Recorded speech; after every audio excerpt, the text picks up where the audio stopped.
Quando lemos na Bíblia a história do rei Davi, suas lutas, seus casamentos e seus filhos, obrigatoriamente passamos pela história do príncipe Jonatas. Este príncipe era o primeiro na fila de sucessão ao trono de Israel, porque era filho primogênito do rei de Israel de nome Saul. Jonatas, apesar da linhagem real, ajudou a Davi contra seu pai Saul. A história de Jonatas se notabilizou principalmente por conta de sua amizade e lealdade para com Davi.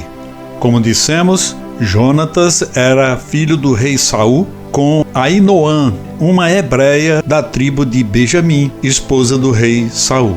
Jonatas também teve um filho de nome Mefibosete, que tinha apenas 5 anos quando o pai morreu. Esse seu filho, Mefibosete, era aleijado e foi criado na cidade de Lodebar, até que Davi honrou o pacto feito com Jonatas e lhe atribuiu a herança de Saul, bem como um lugar na corte real. Apesar de ser filho do rei, Jonatas foi um grande guerreiro.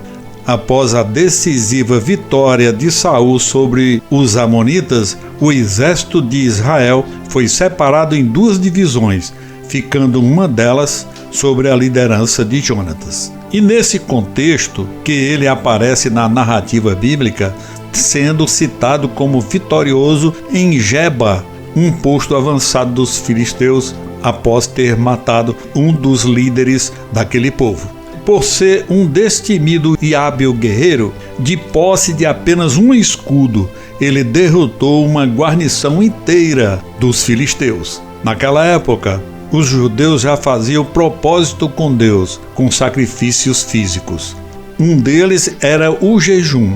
E meio à crise de relacionamento com os filisteus, o rei Saul fez um propósito de jejum para sair vitorioso na luta contra os seus inimigos. A quebra desse propósito tinha como castigo que não cumprisse em certo período seria a morte. Jonatas, que vinha de uma campanha de guerra, não sabia que o seu pai, o rei Saul, tinha feito esse propósito com Deus. Quebrou o voto. Então foi determinado por seu pai que ele seria condenado à morte. Porém, os israelitas não permitiram que Jonatas recebesse a pena de morte. Devido à inveja que o rei Saul tinha de Davi, tentou matá-lo em diversas ocasiões.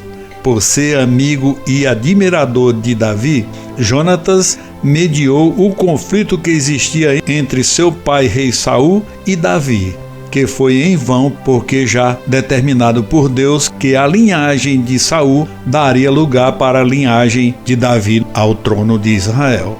Devido à amizade dispensada por Jonatas a Davi, e após a vitoriosa luta de Davi contra o gigante Golias, os dois, Jonatas e Davi, fizeram um pacto fraternal, e Jonatas lhe deu como presente sua própria capa de príncipe e sua armadura.